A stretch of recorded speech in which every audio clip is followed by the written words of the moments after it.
Welcome to 7 news Telugu. నేను సుధా. బులెటిన్ల ముందుగా headlines. అమరావతిలో పనులు ప్రారంభించిన అధికారులు.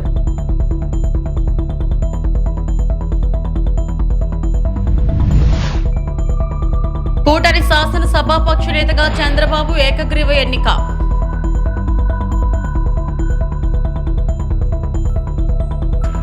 ఆంధ్ర ప్రీమియర్ లీగ్ మన ఆంధ్ర మన ఏపీఎల్ నూతన లోగో ఆవిష్కరణ.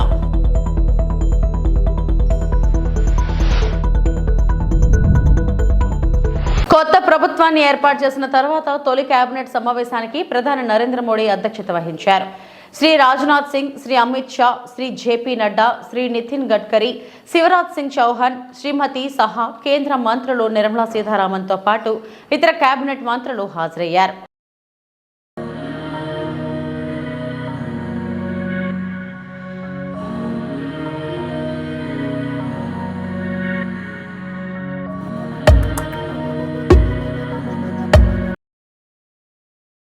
తెదేపా, జనసేన, భాజపా కూటమి శాసనసభ పక్ష సమావేశం ప్రారంభమైంది. కూటమి తరపున గెలిచిన ఎమ్మెల్యేలు విజయవాడ ఏ కన్వెన్షన్ లో భేటీ అయ్యారు. తెదేపా అధినేత చంద్రబాబును శాసనసభ పక్ష నేతగా ఎన్నుకున్నారు. చంద్రబాబును సీఎం అభ్యర్థిగా పవన్ కళ్యాణ్ ప్రతిపాదించగా 3 పార్టీల ఎమ్మెల్యేలు ఏకగ్రీవంగా ఆమోదం తెలిపారు. ఈ ఏకగ్రీవ తీర్మానాన్ని కూటమి నేతలు గవర్నర్ కు పంపనున్నారు. అనంతరం ప్రభుత్వ ఏర్పాటుకు గవర్నర్ ఆహ్వానం పలకనున్నారు. బుధవారం ఉదయం 11:27 ముఖ్యమంత్రిగా చంద్రబాబు ప్రమాణ స్వీకారం చేయనున్నారు. ప్రజలు మనల్ని ఆశీర్వదించారు, గెలిపించారు. ఇదే ఈ యొక్క ఎన్నికల్లో మనందరం గుర్తుపెట్టుకోవాల్సిన ఒక ప్రత్యేకమైన విషయం. నేను చాలాసార్లు ఎన్నికలైన తర్వాత సమీక్షలు చేసుకున్నాం, కానీ ఇలాంటి విజయం, ఇలాంటి సాటిస్ఫాక్షన్ ఎప్పుడూ లేదు. దీనికి కారణం ప్రజలు మన మీద నమ్మకం పెట్టుకున్నారు.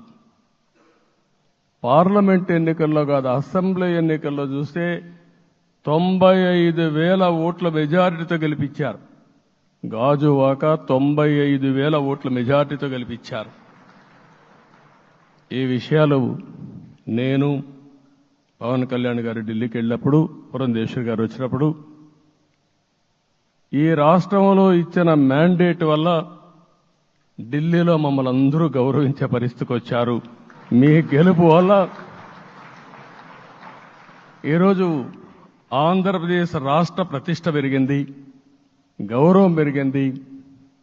మనకు కూడా గౌరవం పెంచుకునే పరిస్థితికి వచ్చాం. అయితే ఇక్కడ ఒక విషయం మనం గుర్తుపెట్టుకోవాల్సింది, ఎంపిక చేసినప్పుడు అన్ని విషయాలు మేము కూలంకుషంగా ఆలోచించాం. ఏ సీటు ఏ అభ్యర్థులు ఏ పార్టీ తీసుకుంటే గెలుస్తారో ఆలోచించాం. ఒకసారి అవి నేను చాలాసార్లు చూసినప్పుడు సీట్ల ఎంపికలో చాలా సమస్యలు వచ్చేటివి. మొట్టమొదటిసారిగా మొన్న ఎంపికల్లో కూడా చిన్న చిన్న సమస్యలు తప్ప ఎక్కడ పెద్ద సమస్యలు రాలేదు. అంటే మేమందరం కూడా ఒకటి ఆలోచించాం, గెలిపే ధ్యేయంగా పనిచేయాలి. కాబట్టి ఏ సీట్లో ఎవరు సీట్ ఇస్తే వాళ్ళు గెలుస్తారో ఆ సీట్లే ఇచ్చాం. అదే సమయంలో సీట్లు ఇచ్చిన తర్వాత ప్రతి ఒక్కరూ గౌరవించి గెలిపించే బాధ్యతకు వచ్చారు. ఇంకొక పక్కన ఈరోజు మిమ్మల్ని అందరినీ ఇప్పుడే పవన్ కళ్యాణ్ గారు చెప్పినట్టు వారి యొక్క సమయ స్ఫూర్తిని నేను ఎప్పుడూ మర్చిపోలేను.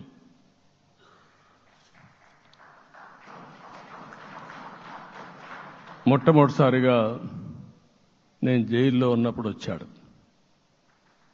వచ్చినప్పుడు నన్ను పరామర్శించాడు.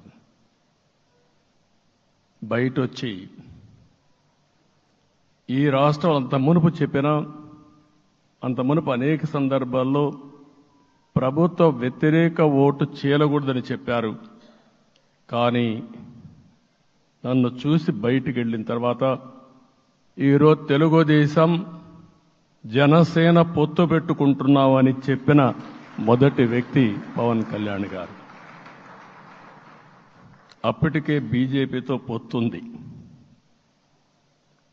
అయితే ఒక మాట చెప్పాడు, బీజేపీతో పొత్తుంది, బీజేపీ, తెలుగుదేశం, జనసేన 3 పార్టీలు కలిసి పోటీ చేస్తామని కూడా చెప్పి మళ్ళీ ఆ ప్రయత్నం చేసి కడాన రాష్ట్ర ప్రయోజనాల దృష్ట్యా బీజేపీ, తెలుగుదేశం, జనసేన పొత్తు పెట్టుకున్నాం. మనస్ఫూర్తిగా ఆయన అభినందిస్తున్నా. ఆ రోజటి నుంచి ఎలాంటి పొరపక్షాలు లేకుండా కలిసి పనిచేశారు. మాకు కొన్ని అనుమానాలు ఉండేటివి. ఓటు ట్రాన్స్ఫర్ అవుతుందా లేదా, ఓటు ట్రాన్స్ఫర్ కాకపోతే ఎక్కడన్నా సీట్లు నష్టపోతామని. అందుకే మీరు ఒకసారి చూస్తే ఎన్నికలు మొత్తం సెట్ అయింది, నామినేషన్స్ వేసాం, ముందుకెళ్ళాం. అదే సమయంలో మొట్టమొదటిసారిగా కొవ్వూరులో 3 పార్టీల నాయకులు కలిసి, నేను, పవన్ కళ్యాణ్ గారు, పురంధేశ్వరి గారు, ముగ్గురం కలిసి ఫస్ట్ మీటింగ్ అడ్రస్ చేశాం. అక్కడి నుంచి 6 జిల్లాల్లో మేమిద్దరం కలిసి తిరిగాం. బీజేపీ నాయకులు కలిసి వచ్చారు. ఆ తర్వాత మొట్టమొదటిసారిగా అమిత్ షా గారు ఏదైతే అనంతపూర్లో ధర్మవరం కాన్స్టిట్యున్సీకి వచ్చారు. నేను మొన్న నేషనల్ మీటింగ్లో కూడా చెప్పాను. ఆయన వచ్చినప్పుడు చాలా స్పష్టంగా ఎందుకు మేము పొత్తు పెట్టుకున్నామనే విషయాలు చెప్తూ ఈ ప్రభుత్వ అవినీతిని ఎండగట్టారు, సూటిగా మాట్లాడారు. ఆ ఒక్క మీటింగ్తో రాష్ట్రం మొత్తం ఒక నమ్మకం వచ్చింది.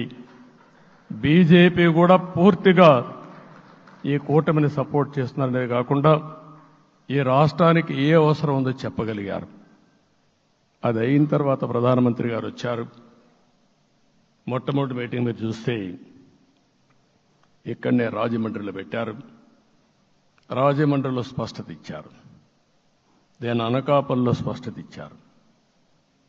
తర్వాత రాజంపేటలో మాట్లాడుతూ చాలా క్లియర్గా చెప్పారు. ఇదే విజయవాడకు వచ్చినప్పుడు రోడ్ షో పెడితే నా జీవితంలో ఎప్పుడూ చూడలేదు, ప్రధానమంత్రి గారు కూడా అదే చెప్పారు, బ్రహ్మాండమైన రోడ్ షో విజయవాడలో జరిగిందని ప్రధానమంత్రి గారు కూడా అభినందించే పరిస్థితికి వచ్చారు. ఇవన్నీ కలయికే మన విజయం. ఈ విషయం మనం గుర్తుపెట్టుకోవాల్సిన అవసరం ఉంది. మీరు కష్టపడ్డారు. నేను చాలా ఎన్నికల్లో చూశాను. అందరూ అభ్యర్థులు కూడా ఈ ఎన్నికల్లో కష్టపడిన విధానం కానీ ఇంత కష్టం నేను ఎప్పుడూ చూడలేదు. ఒక్క మాటలో చెప్పాలంటే ప్రతి ఒక్కరూ మనసు పెట్టి పనిచేశారు. అందుకే ఈ గెలుపు వచ్చిందని చెప్పి కూడా నేను మీకు తెలియజేస్తున్నా. మీ అందరి సహకారంతో రేపు ప్రమాణ స్వీకారం చేస్తున్నాను.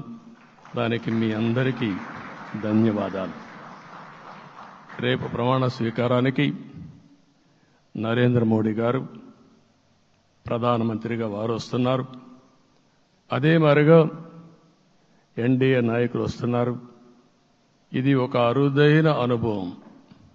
అంటే నేను 4వసారి ముఖ్యమంత్రిగా ప్రమాణ స్వీకారం చేస్తున్నాను కానీ ఈసారి దీనికి ఉండే ప్రాధాన్యత, ప్రజలు మన మీద పెట్టుకున్న నమ్మకం, నష్టపోయారు, ఇబ్బందులు పడ్డారు, మన మీద హోప్ పెట్టుకున్నారు. తిరిగి నేను ఒక్కడినే చేసే కార్యక్రమం కాదు. అందరం సమిష్టిగా మళ్లీ ప్రజలకు రుణం తీర్చుకునే సమయం ఆసన్నమైంది.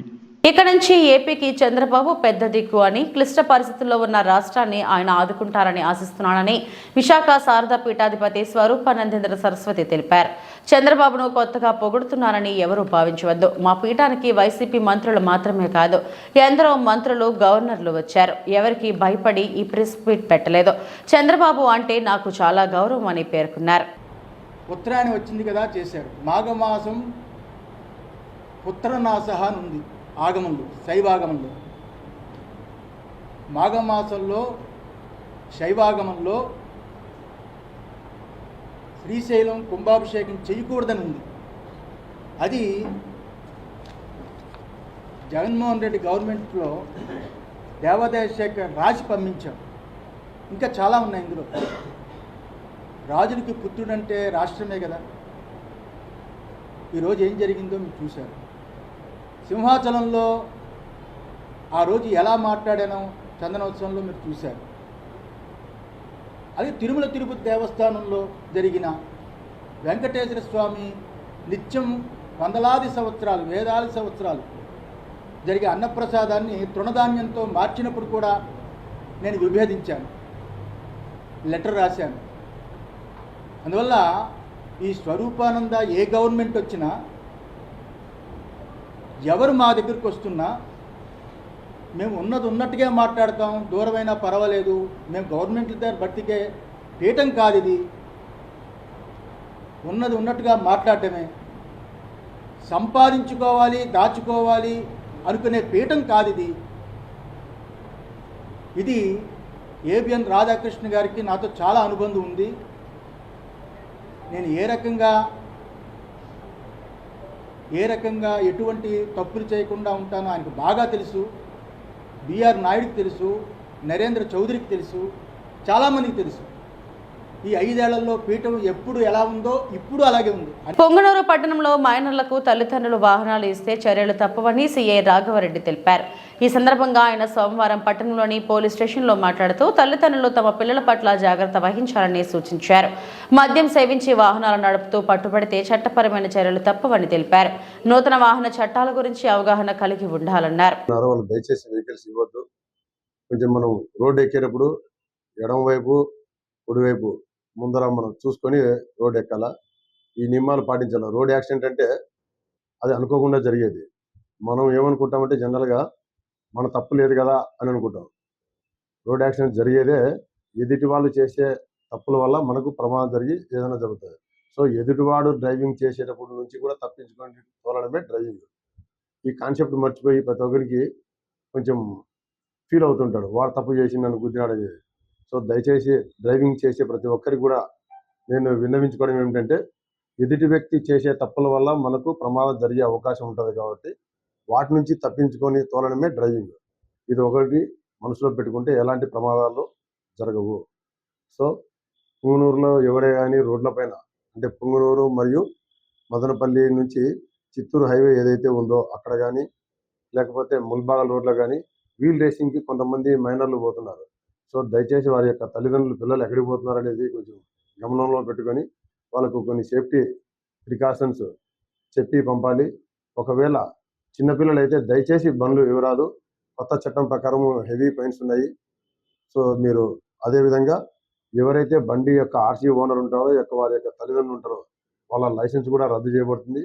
హెవీగా ఫైన్లు కూడా 25,000 దాకా ఫైన్ ఉంది. దయచేసి ఇవన్నీ మైండ్లో పెట్టుకోండి. మరీ ముఖ్యంగా తెలిపేదంటే, చిన్నపిల్లలు మందు తాగేది కూడా కొంతమంది అలవాటు ఉంది. ఇక్కడ గంజాయి తాగడము, లేకపోతే సొల్యూషన్ అంటారు కొంతమంది. సొల్యూషన్ కానీ ఇవన్నీ తీసుకోవడం వల్ల వాళ్ళు మైండ్ అనేది కంట్రోల్ లేకపోవడం వల్ల కూడా అలాంటి టైంలో బండ్లు తొలడము, కింద కూడా యాక్సిడెంట్ జరుగుతున్నాయి. దయచేసి మన పిల్లలు ఏం చేస్తున్నారనేది గుర్తుంచుకోవాలా. ఫోన్లో మాట్లాడేటప్పుడు కానీ, అంటే మీ సమక్షంలో మాట్లాడకుండా బయట పోయి మాట్లాడుతున్నారంటే కొంచెం వాడేదో రాంగ్ ట్రాక్లో పోతున్నారని చెప్పేసి మీరు గుర్తుంచుకోవాలా. పిల్లలు ఏమి తప్పు లేదంటే డైరెక్ట్ మన తల్లిదండ్రుల సమక్షంలో ఫోన్లో మాట్లాడతారు. బయట పోయి మాట్లాడుతానంటే సంథింగ్ ఈజ్ రాంగ్ అని వాని మీద ఒక దృష్టి పెడితే ఇలాంటివన్నీ ఏం జరగకుండా ఉంటాయి. ఏది బ్యాడ్ హ్యాబిట్స్కి అలవాటు కాకుండా ఉంటారు. పిల్లలు ఎలాంటి తప్పు చేయకుండా, మీ పిల్లలు ఎలాంటి ప్రమాదాలకు గురి కాకుండా సక్రమైన మార్గంలో ఉంటారు. దయచేసి మళ్ళీ చెప్తున్నాను, వెహికల్స్ డ్రైవింగ్ చేసేటప్పుడు ఎటువంటి పరిస్థితుల్లో కూడా డ్రింక్ చేసి తోలకోకుండా ఉండాలా. మైనర్లకు బండ్లు ఇవ్వకుండా ఉండాలని చెప్పేసి మనస్ఫూర్తిగా కోరుకుంటాను. Thank you. శ్రీ వెంకటేశ్వర స్వామి వద్ద తప్పించుకోవాలని టీటీడీ ఈవో ధర్మారెడ్డి ఎన్నో ప్రయత్నాలు చేశారని బీజేపీ నేత నవీన్ కుమార్ రెడ్డి తెలిపారు. సోమవారం ఆయన మీడియాతో మాట్లాడుతూ శ్రీవారి సొమ్ము రికవరీ కాకుండా వెంకటేశ్వర స్వామి పంపించేదే లేదని, 7 రోజుల తర్వాత అసలు ఆట మొదలవుతుందని నవీన్ అన్నారు. రికవరీ చేసిన తర్వాత వెంకటేశ్వర స్వామి రిలీవ్ చేస్తారని తెలిపారు. AP GAD general administration IDS అధికారి ధర్మారెడ్డి గారు, executive officer FAC 7 days casual leave sanctioned to leave the headquarters but should be available within the state. బ్రహ్మాండంగా నువ్వు తప్పించుకోవాలంటే కుదరదు ధర్మారెడ్డి గారు. నీ పని అయిపోయింది. నువ్వు ఇక్కడ వడ్డీ కాసుల వాడికి మొత్తం వడ్డీతో సహా చెల్లించిన తర్వాతే నిన్ను ఇక్కడి నుంచి వెంకటేశ్వర స్వామి రిలీవ్ చేస్తాడు. ఏ ప్రభుత్వము నిన్ను రిలీవ్ చేయాల్సిన అవసరం లేదు. ఎందుకంటే పరమ పవిత్రమైనటువంటి శ్రీవారి సొమ్ముని మంచి నీళ్ళలాగా జగన్మోహన్ రెడ్డి నా జోబిలో ఉన్నాడని చెప్పని అధికార బలంతో, అహంకారంతో, అధికార దాహంతో తిరుమల శ్రీవారి ఆలయ పవిత్రతను మంట కలిపేశావు. ఈరోజు నీకు వెంకటేశ్వర స్వామి లీవ్ కూడా శాంక్షన్ చేయాల. 7 రోజులు క్యాజువల్ లీవ్ ఇచ్చాడు ఈ రాష్ట్రంలోనే ఉండమని చెప్పి. నీకు కూడా అది కూడా ఎందుకు ఇచ్చారో తెలుసా? రేపు చంద్రబాబు నాయుడు గారు ప్రమాణ స్వీకారానికి ముందు తిరుమల శ్రీవారి దర్శనానికి వస్తాడు. చంద్రబాబు నాయుడు గారు నీ ముఖం చూసేదానికి ఇష్టం లేక గౌరవంగా వారం రోజులు బయటకు వెళ్ళిపోమని చెప్పండి, వారం రోజుల తర్వాత అందుబాటులో ఉండమని చెప్పండి. మొత్తం సిబిఐ ఎంక్వైరీ, సిఐడి ఎంక్వైరీ అన్నీ కూడా శ్రీవారి సేవా టికెట్ల మీద, శ్రీవారి దర్శనాల మీద ఎన్ని వేల కోట్లు ఈరోజు నేషనల్ బ్యాంక్ నుంచి ప్రైవేట్ బ్యాంకులకి తరలించారు, ఎన్ని వందల కోట్లు ఈరోజు సివిల్ కాంట్రాక్టర్ల కోసం మీరు 10% కమిషన్కి శ్రీవారి వెంకటేశ్వర స్వామికి పంగనామాలు పెట్టారో ఇవన్నీ కూడా లెక్క తేల్చేదానికే వారం రోజులు మాత్రం నిన్ను ఊపిరి పీల్చుకోమని చెప్పి భగవంతుడే అవకాశం ఇచ్చాడు. వారం తర్వాత నువ్వు వచ్చావంటే అసలు గేమ్ ప్రారంభం అవుతుంది. ఇది అంతం కాదు ధర్మారెడ్డి, ఇది ఆరంభం మాత్రమే. కౌంట్ డౌన్ ప్రారంభమైంది. అందుకే ఈరోజు 7 రోజుల విరామం ఇచ్చాడు భగవంతుడు ఊపిరి పీల్చుకోమని. రా మళ్ళా వెనక్కి వచ్చిన తర్వాత వెంకటేశ్వర స్వామి పాదాల కాడ మొత్తం పైసాకు పైసా లెక్క చెప్పేసి ఆయన సొమ్ము ఆయనకి చెల్లించేసి నిన్ను వదిలేస్తాడు. నువ్వు వెళ్ళిపో. ఓకేనా ధర్మారెడ్డి? ఓకే. గత 5 ఏళ్లుగా రాష్ట్రంలో విపత్కర పరిస్థితులు తలెత్తాయని జనసేన అధినేత పవన్ కళ్యాణ్ అన్నారు. ఎన్నికల్లో తెదేపా, జనసేన, భాజపా కూటమి కలిసికట్టుగా పోరాడి అద్భుత విజయాన్ని సొంతం చేసుకుందని చెప్పారు. కూటమి శాసనసభ పక్ష నేతగా చంద్రబాబు పేరును ప్రతిపాదించిన అనంతరం పవన్ మాట్లాడారు. తెదేపా, జనసేన, భాజపా ఎమ్మెల్యేలకు శుభాకాంక్షలు. అందరం కలిసికట్టుగా పోరాడి అద్భుతమైన మెజారిటీతో గెలిచాం. 164 శాసనసభ స్థానాలు, 21 ఎంపీలను ఎన్డీఏ కూటమి దక్కించుకుంది. అద్భుతమైన విజయం ఇది. కూటమి అంటే ఎలా ఉండాలో రాష్ట్ర ప్రజలు కలిసికట్టుగా చూపించారు. ప్రభుత్వ వ్యతిరేక ఓటు చీలనివ్వమని ఇప్పటం సభలో చెప్పాం. అదే మాటపై నిలబడ్డాం. ఒడిదుడుకులు ఎదుర్కొన్నాం, తగ్గాం. ప్రజల్లో నమ్మకాన్ని పెంచి అద్భుతమైన మెజారిటీతో ప్రభుత్వాన్ని స్థాపించబోతున్నాం. కక్ష సాధింపులకు, వ్యక్తిగత దూషణలకు ఇది సమయం కాదు. మనమందరం సమిష్టిగా ప్రభుత్వాన్ని ముందుకు తీసుకెళ్లాలి. రాష్ట్రాన్ని అభివృద్ధి పదంలోకి తీసుకెళ్లాలి. సాగునీరు, త్రాగునీరు, విద్య, వైద్యం, శాంతి, భద్రతల విషయంలో బలంగా నిలబడతామని చెప్పాం. విద్య, వైద్యం, ఉపాధి, సాగునీరు, తాగునీరు, లా అండ్ ఆర్డర్ ఇవన్నీ చెప్పొచ్చాం. మనం బలంగా నిలబడతామని. అలాగే మేనిఫెస్టోలో, ఉమ్మడి మేనిఫెస్టోలో చాలా మాటలు ఇచ్చాం. వారి అన్నింటినీ బాధ్యతగా ముందుకు తీసుకెళ్లాల్సిన అవసరం ఉంది. ఇలాంటి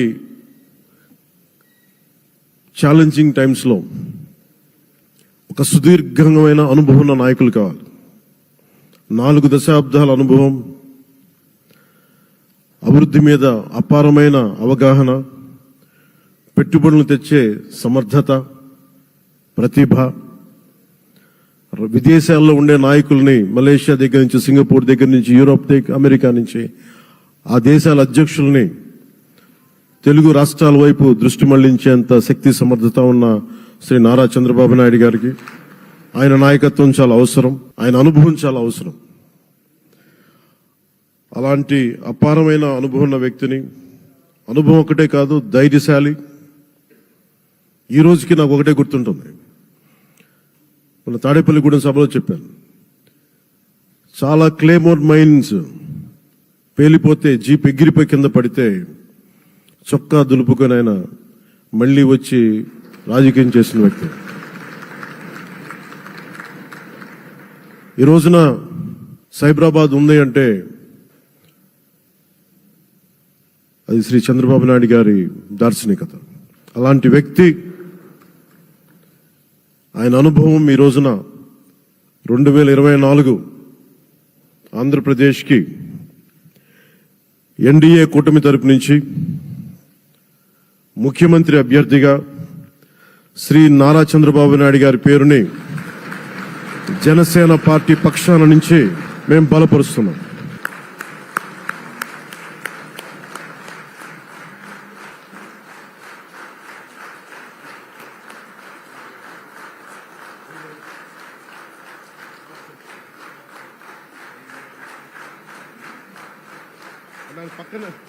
ఇది నేను ఆయన పక్కన పెట్టుకుని చెప్పాలి. ఆయన నలిగిపోయారు. జైల్లో చూశాను ఆయన.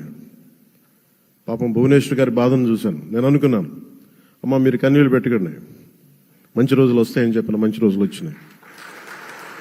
వారికి మనస్ఫూర్తిగా వారికి నా హృదయపూర్వక శుభాకాంక్షలు. మీరు అద్భుతమైన పాలన ఇవ్వాలి అందరికీ మనస్ఫూర్తిగా మీకు నేను తెలియజేసుకున్నాను సార్.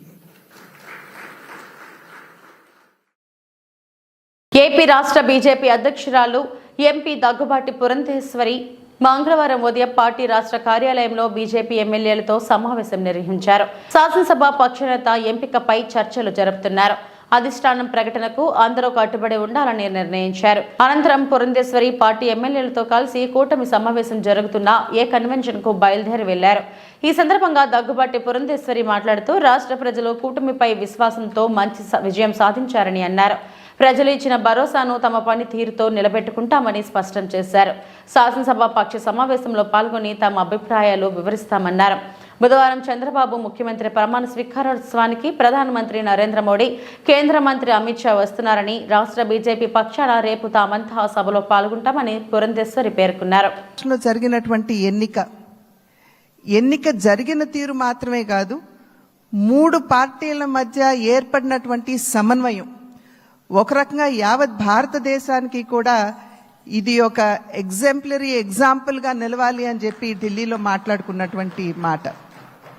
అటువంటి సందర్భంలో కేవలం ఇక్కడ ఉన్నటువంటి నాయకులకి మాత్రమే కాకుండా ఈ 3 పార్టీలకి సంబంధించినటువంటి ప్రతి కార్యకర్తకి పేరున నేను శిరస్సు వంచి నా నమస్కారాలు తెలియజేస్తున్నాను. అదేవిధంగా తెలుగు ప్రజలు గడిచిన 5 సంవత్సరాల కాలంలో వారు ఎదుర్కొన్నటువంటి సమస్యలు, ఒక విధ్వంసకర పాలన, విద్వేషపూరిత పాలన, కక్షపూరితమైనటువంటి పాలన ఎదుర్కొన్నటువంటి సందర్భంలో అభివృద్ధి అన్న పదానికి అసలు అర్థం లేకుండా పోయినటువంటి నేపథ్యంలో సంక్షేమం, నిజమైనటువంటి సంక్షేమం అన్నది ప్రజలు దూరమైనటువంటి సందర్భంలో విసిగి వేసారిపోయినటువంటి ప్రజలందరూ కూడా మనం ఊహించలేదు. ఇంతటి ఘనమైన విజయం మనం సాధించగలమని చెప్పి మనం ఊహించలేదు. ఖచ్చితంగా అధికారంలోకి వస్తాము అనేటువంటి భావన ప్రతి ఒక్కరిలో ఉన్నప్పటికీ, ప్రతి నాయకుడికి వచ్చినటువంటి మెజారిటీని ఒక్కసారి మనం చూసినట్లయితే ప్రజలు ఒక కసితోటి ఎట్లాగైనా సరే ఈ యొక్క ప్రజా వ్యతిరేక పాలనకి అంతం పొందించాలి, జగన్మోహన్ రెడ్డి అనేటువంటి ఒక రాక్షసుడు ఎవరైతే పరిపాలిస్తున్నారో ఇంటికి పంపించాలి అనేటువంటి భావన ఏదైతే వారి మనసులో కరుడుగట్టి ఉన్నదో అది వారు బయటికి చెప్పకనే వారు ఓటు మాధ్యమంగా తెలిపినటువంటి నేపథ్యంలో వారందరికీ కూడా, తెలుగు ప్రజలందరికీ కూడా నా ధన్యవాదాలు నేను తెలియజేస్తున్నాను. ఒక పక్క అనూహ్యమైనటువంటి విజయం అని చెప్పి మనం అందరం చాలా సంతోషపడినప్పటికీ, రెండవ పక్కన మనం ఈ విజయం నుండి నేర్చుకోవాల్సినటువంటి పాఠాలు కూడా ఉన్నాయి అని చెప్పి గ్రహించవలసినటువంటి అవసరం ఉన్నది అని చెప్పి గట్టిగా విశ్వసిస్తున్నాను నేను. ఎందుకంటే ఎప్పుడైతే రాష్ట్ర అభివృద్ధిని మనం పట్టించుకోకుండా ప్రజల్ని నిజమైనటువంటి సంక్షేమానికి ఎప్పుడైతే మనం దూరం చేస్తామో, మాకు తెలుసు ఏ విధంగా నిర్ణయం చేయాలి అని చెప్పి ప్రజలు ఈ ఎన్నికల్లో ఓట్ల మాధ్యమంగా వారు మనకి ఒక హెచ్చరిక ఇచ్చారు అని చెప్పి నేనైతే భావిస్తున్నటువంటి నేపథ్యం. విశాఖకు పవన్ కళ్యాణ్. నూకాంబిక మొక్కు తీర్చుకున్న పవన్ కళ్యాణ్. అనకాపల్లి నూకాంబిక అమ్మవారి దర్శనానికి వెళ్లిన పవన్ ప్రత్యేక విమానంలో విశాఖ ఎయిర్పోర్ట్ కు చేరుకున్న పవన్ ఆర్భాటం లేకుండా పవన్ టూర్. పార్టీ నేతలను తనతో రావద్దని సూచన. అధికారంలోకి వస్తే నూకాంబిక అమ్మవారిని దర్శించుకుని పిఠాపురం వెళ్తానని అనకాపల్లి రోడ్ షోలో చెప్పిన కళ్యాణ్ అనకాపల్లి నూకాంబిక దేవాలయంకు వెళ్లిన పవన్ వెంట అనకాపల్లి సీఎం రమేష్.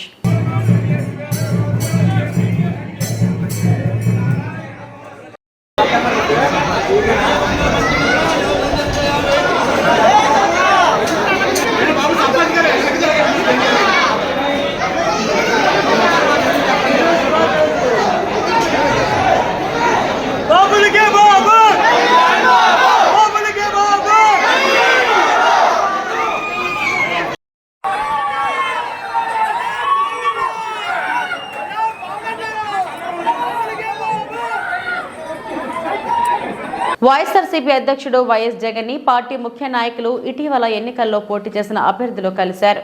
సోమవారం తాడేపల్లిలోని వైఎస్ జగన్ క్యాంప్ కార్యాలయంలో ఆయనతో భేటీ అయ్యారు. చాలాసేపు పలు అంశాలపై చర్చించారు. వైఎస్ జగన్ ను కలిసిన వారిలో ఎంపీలు గొల్ల బాబురావు, మోపిదేవి వెంకటరమణ, మాజీ మంత్రులు బొత్స సత్యనారాయణ, పాముల పుష్పశ్రీవాణి, గుడివాడ అమర్నాథ్, నాయకులు రెడ్డి శాంతి, చిర్ల జగ్గిరెడ్డి, విశ్వసరాయ, కళావతి, బూస్టార్ Renuka, Chinta Anuradha, Goddeti Madhavi, Shobha Haimavathi, Vanga Geetha, Dhanalakshmi, Vijaya, doctor Satyavathi, Umabala, L Appireddy, Vijayawada mayor Rayana Bhagyalakshmi తదితరులు ఉన్నారు.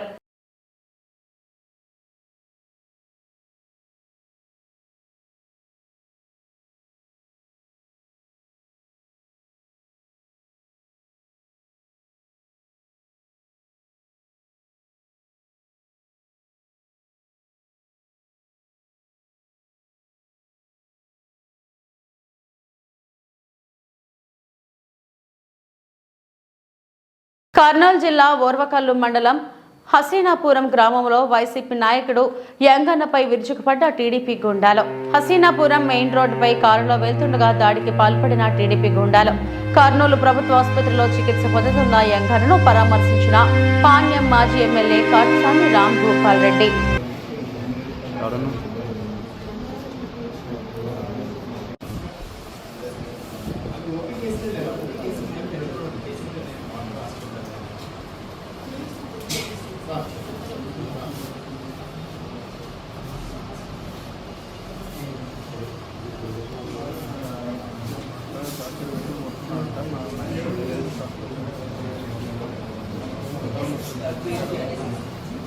కొవ్వూరు గవర్నమెంట్ బ్రిడ్జ్ పై బ్రాహ్మణగూడెం గ్రామానికి చెందిన వ్యక్తి ఫ్యామిలీతో గోదావరిలోకి దూకి ఆత్మహత్య చేసుకుంటానని ప్రకటిస్తున్నారు. సార్వత్రిక ఎన్నికల్లో వైఎస్ఆర్సీపీకి అత్యధిక మంది ఓట్లు వేసినప్పటికీ జగన్మోహన్ రెడ్డి ఎందుకు ఓడిపోయారో విచారణ చేయాలని డిమాండ్ చేస్తున్నాడు.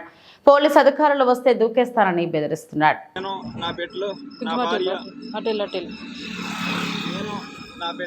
నా భార్య మేమందరం కూడా ఈరోజు ఆత్మహత్య చేసుకుంటాం. మాకు న్యాయం జరగాలండి. ఈ వీడియో జగన్ గారి దగ్గరికి వెళ్ళాలి. మేము చనిపోయినా పర్లేదు, మేము చచ్చిపోయినా పర్లేదు, కానీ జగన్ గారి దగ్గరికి వీడియో వెళ్ళి పెద్ద పెద్ద అధికారులు రాష్ట్రపతి గారి దగ్గర కూడా ద్రౌపది ముర్ము గారి దగ్గర కూడా ఇది వెళ్ళి న్యాయం చేయాలండి మాకు. లేదంటే మా జగన్లో మేము లేకపోతే నేను నా బిడ్డలో కలిసి గోదావరిలో దూకి చచ్చిపోతామండి. నా భార్య మేము మొత్తం మా ఫ్యామిలీ పోయినా పర్లేదు. యావత్ రాష్ట్రంలో ప్రజలందరూ బాగుంటే చాలండి. నేను పోతే పోనీ, నా ఫ్యామిలీ పోతే, ఒక కుటుంబం పోతే పోలేని కుటుంబాలు మన రాష్ట్రంలో, మన ఆంధ్రప్రదేశ్ సౌకర్యంగా ఉంటుంది. ఎందుకంటే ఇంకా ప్రమాణ స్వీకారానికి టైం ఇవ్వమని అడుగుతున్నాం. ఎందుకంటే రేపు పొద్దున ప్రమాణ స్వీకారం చేయబోతున్నారు చంద్రబాబు నాయుడు గారు. ఇంకా ఆయన చేసేస్తే ఇంకా మాకు మా చేతుల్లో ఏమీ లేనట్టే. మాకు ఎన్ని సీట్లు వస్తామేంటి? మరి అంత దారుణంగా ఎందుకు ఓడిపోవాలి? మేము మా జగన్ అన్న అంత దారుణంగా ఎప్పుడు ఓడిపోలేదు. ప్రజలందరూ అడుగుతున్నారు మా ఓట్లు ఇయ్యి, మేము వేసిన ఓట్లు ఇయ్యి అంటే ఎవరు సమాధానం చెప్పట్లేదు. మా చావే మేము చచ్చిపోయామనుకో, మేము చచ్చిపోతే మా యొక్క ఈ కేసు, మా యొక్క ఈ గొడవ, మా యొక్క ఈ యొక్క ధర్నా మొత్తం ప్రజలందరికీ వెళ్ళాలి. ప్రజలందరికీ వెళ్ళి వీడియో చూసి అనేకులు స్పందించి అధికారుల దగ్గర తీసుకెళ్తేనే కానీ, ఎవరో ఒకరు చచ్చిపోతేనే కానీ ఎవరు వినరు. నా ఫ్యామిలీ మేము చచ్చిపోయిన పర్లేదు. ఈ వీడియో మాత్రం అంతటా వైరల్ చేసి మన జగన్ని మళ్ళీ సీఎం చేయాలని మీ అందరికీ నమస్కారం.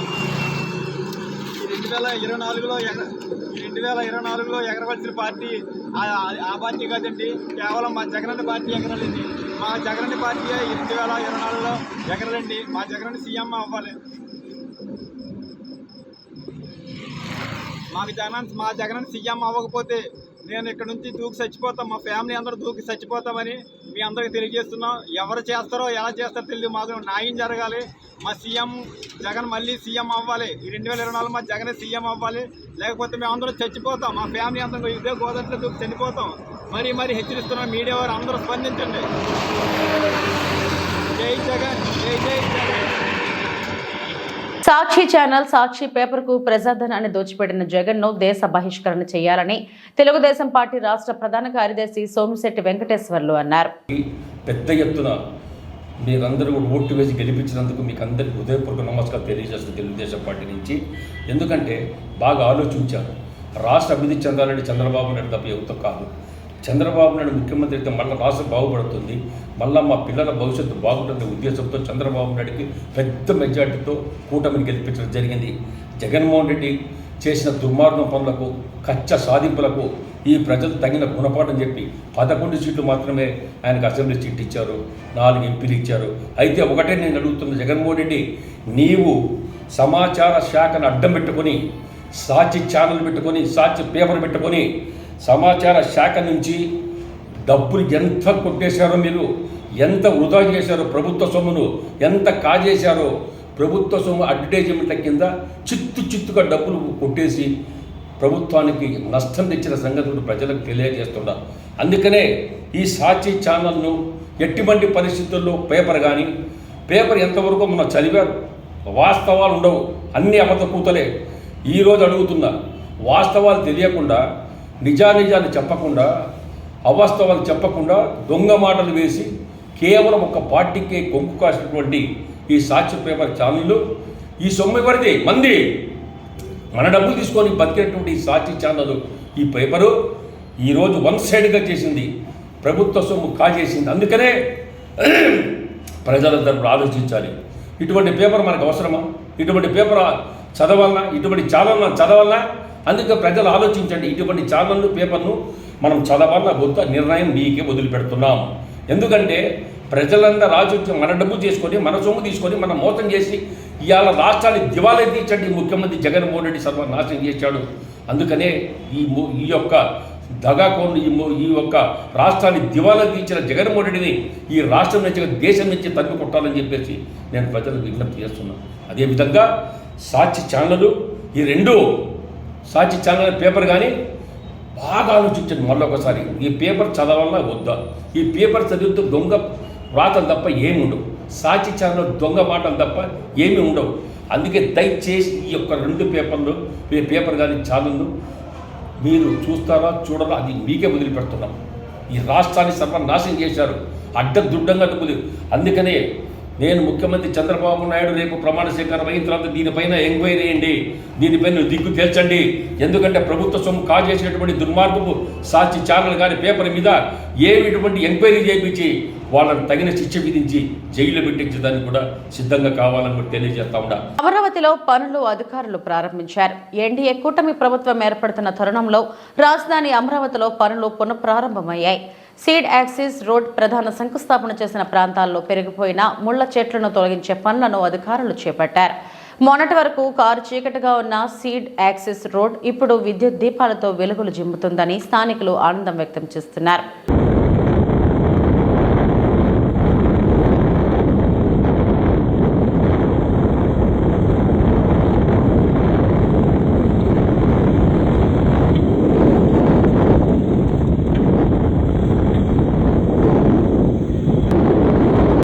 ఈ వార్తలు ఇంతటితో సమాప్తం. నమస్తే.